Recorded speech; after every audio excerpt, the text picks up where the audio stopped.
حضرت علی ہی کا فرمان ہے کہ جس شخص نے ایک فرض روزہ چھوڑ دیا،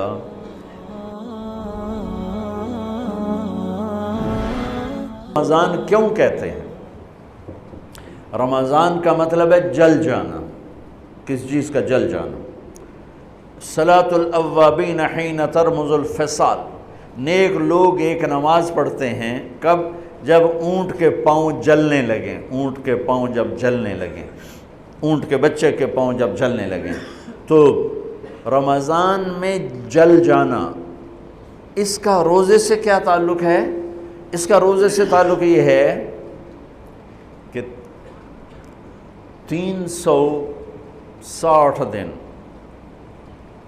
سال میں ہوتے ہیں چاند کے لحاظ سے، 330 دن کے گناہ اللہ رمضان کے روزوں میں ہر روز میرے آپ کے گناہ جلاتا ہے، جلاتا ہے، جلاتا ہے۔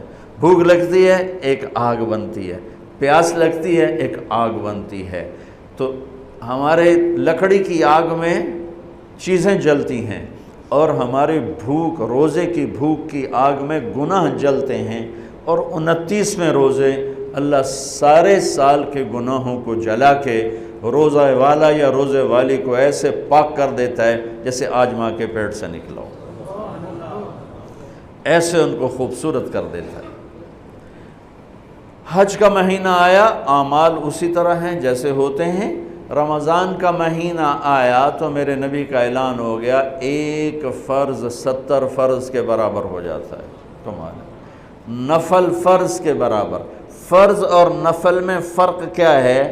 حضرت علی ہی کا فرمان ہے کہ جس شخص نے ایک فرض روزہ چھوڑ دیا، پھر قیامت تک اس کی قضا میں نفل روزے رکھتا رہا، تو ایک روزے کا یہ سارے روزے بدلہ نہیں ہو سکتے۔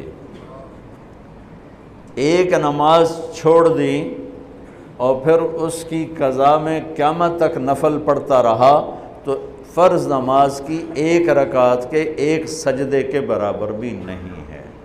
فرض میں اتنی طاقت ہے، تو اللہ کی رحمت کیسے متوجہ ہوتی ہے کہ رمضان کے مہینے میں اللہ فرماتے ہیں میرے محبوب کی امت ہے، ایک فرض کو 70 کے برابر کر دو، اور پھر فرماتے ہیں نفل کو فرضوں کے برابر کر دو، اور پھر فرماتے ہیں جو رات کو تراویح پڑھے گا، دن میں روزہ رکھے گا، آخری رات اسے ایسے دھو کے پاک کر دوں گا کہ اس کے ذمے گناہ کا ایک ذرہ بھی باقی نہیں بچے گا، سب گناہ اللہ تعالیٰ اس کے معاف فرما دے گا۔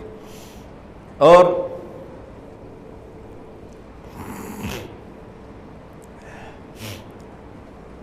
میرے نبی نے فرمایا من صام رمضان ایمانا و احتسابا، دوسری بھی من قام رمضان ایمانا و احتسابا، جس نے روزہ رکھا اللہ کی رضا کے لیے، جس نے تراویح پڑھی اللہ کی رضا کے لیے، اس کے پچھلی زندگی کے سارے گناہ اللہ معاف فرما دیتا ہے۔ رات کا قیام کسی امت کو نہیں ملا۔ دیکھو روزہ سخت تھا تو ان کا قیام اللیل نہیں تھا، چونکہ وہ اپنی کتاب پڑھ سکتے ہی نہیں تھے۔ رمضان میں اللہ نے آسمانی کتابیں اتاریں، یکم رمضان کو ابراہیم علیہ السلام پر، 2 رمضان کو تورات موسیٰ علیہ السلام پر، 8 یا 6 رمضان کو عیسیٰ علیہ السلام ان پر، موسیٰ علیہ السلام ان پر، داؤد علیہ السلام پر زبور کو اتارا، اور 12 یا 18 رمضان کو عیسیٰ علیہ السلام پر انجیل کو اتارا، اور 21 رمضان کو اللہ تعالیٰ نے پیر کی رات لیلۃ القدر میں غار حرا کے اندر اللہ تعالیٰ نے اپنے محبوب پر کتاب کو اتارا۔ وہ کتابیں فل آ گئیں، لکھی لکھائیں۔ قرآن فل نہیں آیا، قرآن صرف ایک سورت کے 19 الفاظ آئے بس، اور پھر 23 برس میں قرآن اترا۔ کتنے انبیاء ایسے گزرے ہیں جن کے پاس جبریل زندگی میں ایک دفعہ آیا، زندگی میں جبریل ایک دفعہ، اور ایک سے لے کر آگے کوئی تعداد مقرر نہیں ہے، 100 دفعہ 200 دفعہ، لیکن آپ حیران ہوں گے ہمارے نبی پر جبریل 23 برس میں 24,000 دفعہ آئے، 24,000 دفعہ، جو ایک عجب العجائب ہے، عجب العجائب ہے۔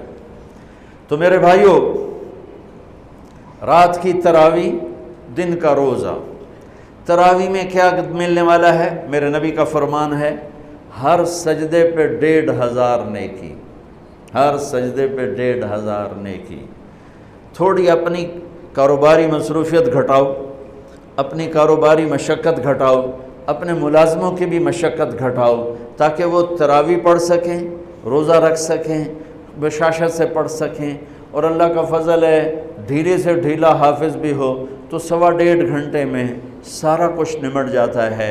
اتنی سی ہمت کرو میرے بھائیوں کہ افطاری میں تھوڑا کھاؤ۔ اگر تم پہلوانوں کی طرح شروع ہو گیا نا، پھر تو تم سے عشاء بھی نہیں پڑھی جائے گی، تراویح تم نے کیا پڑھنا۔ روزہ جسم کی فالتو چیزوں کو جلاتا ہے، روزہ ایک قوت پیدا کرتا ہے ایمانی شیطان کے خلاف۔ وہ کیسے پیدا کرتا ہے شیطان کے خلاف؟ اللہ تعالیٰ حلال کو بھی حرام کر دیتا ہے۔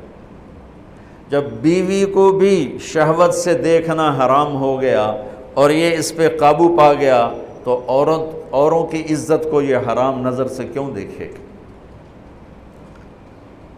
جب یہ حلال کھانا چھوڑ گیا تو یہ جھوٹ کیوں بولے گا، یہ گالی کیوں دے گا، یہ غیبت کیوں کرے گا؟ جب یہ کان میں دوائی ڈالنا چھوڑ گیا کہ روزہ ٹوٹ جاتا ہے، تو یہ اوروں کی غیبت کیوں سنے گا، اوروں کی برائی کیوں سنے گا؟ جب یہ آنکھ میں دوائی نہیں ڈالتا ہے کہ وہ حلق میں جاتی ہے، وہاں سے وہ پیٹ میں چلی جاتی ہے، روزہ ٹوٹ جاتا ہے، تو یہ ان آنکھوں سے غلط کیوں دیکھے گا؟ یہ غلط کیوں کسی کی عزت کے اوپر اپنی بددیانت نظر کو ڈالے گا؟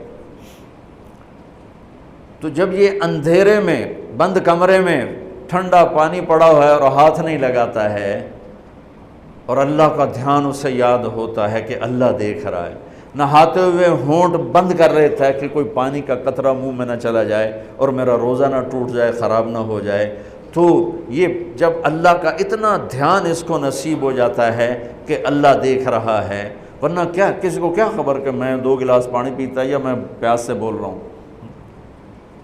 تو جب وہ اللہ کو اتنا اپنے دھیان میں لے آتا ہے کہ اللہ دیکھ رہا ہے، میں پانی نہیں پیوں گا، اللہ دیکھ رہا ہے، میں بیوی کو ہاتھ نہیں لگاؤں گا، اللہ دیکھ رہا ہے، میں کسی کی عزت پر بری نظر نہیں ڈالوں گا، اللہ دیکھ رہا ہے، میں کسی کی برائی نہیں سنوں گا، اللہ دیکھ رہا ہے، میں کسی کی برائی نہیں کروں گا، تو پھر جب یہ بازار میں جائے گا تو جھوٹ تو نہیں بولے گا، جب یہ تولے گا تو غلط تو نہیں تولے گا۔ ہاں یہ الگ بات ہے، بہت سے مجھے ملے کہ جب بس رمضان میں جھوٹ چھوڑ دیتے ہیں، اس کے بعد پھر شروع ہو جاوی تھا رمضان میں رشوت نہیں لیتا ہوں، اس کے بعد پھر شروع ہو جاتا ہے۔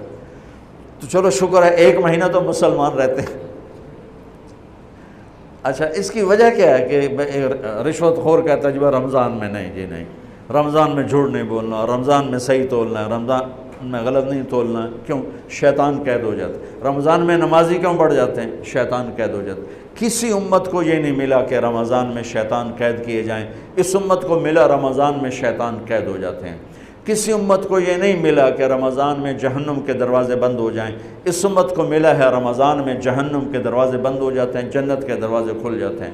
کسی امت کو یہ نہیں ملا کہ ان کے لیے ہر مخلوق دعا کرے، رمضان کے مہینے میں اس امت کو یہ ملا ہے کہ ان کے روزہ رکھنے والوں کے لیے چونٹیاں بھی دعا کرتی، پرندے بھی دعا کرتے ہیں، مچھلیاں بھی دعا کرتی ہیں، ہوائیں دعا کرتی ہیں، ہر شے دعا کرتی ہے روزہ رکھنے والے کی۔ اس امت کو ملا۔ کسی امت کو یہ نہیں ملا کہ آخری رات ان کی سب کی بخشش ہو جائے، اس امت کو ملا ہے کہ رمضان کی آخری رات سب کی بخشش ہو جاتی۔ کسی امت کو یہ نہیں ملا کہ جنت کی حوریں انہیں روزوں میں یاد کریں، اس امت کو ملا ہے کہ اللہ تعالیٰ جنت کو کہتا ہے کہ تو تیار ہو جا، میک اپ کر لے، میرے بندے آ رہے ہیں، دلہن بن جا، سج دھج کے مجھے دکھا دے تاکہ میں اپنے بندوں کو پیش کروں تحفے کے طور پر۔ یہ ہے تمہاری بھوک کا بدلہ، یہ ہے تمہاری پیاس کا بدلہ۔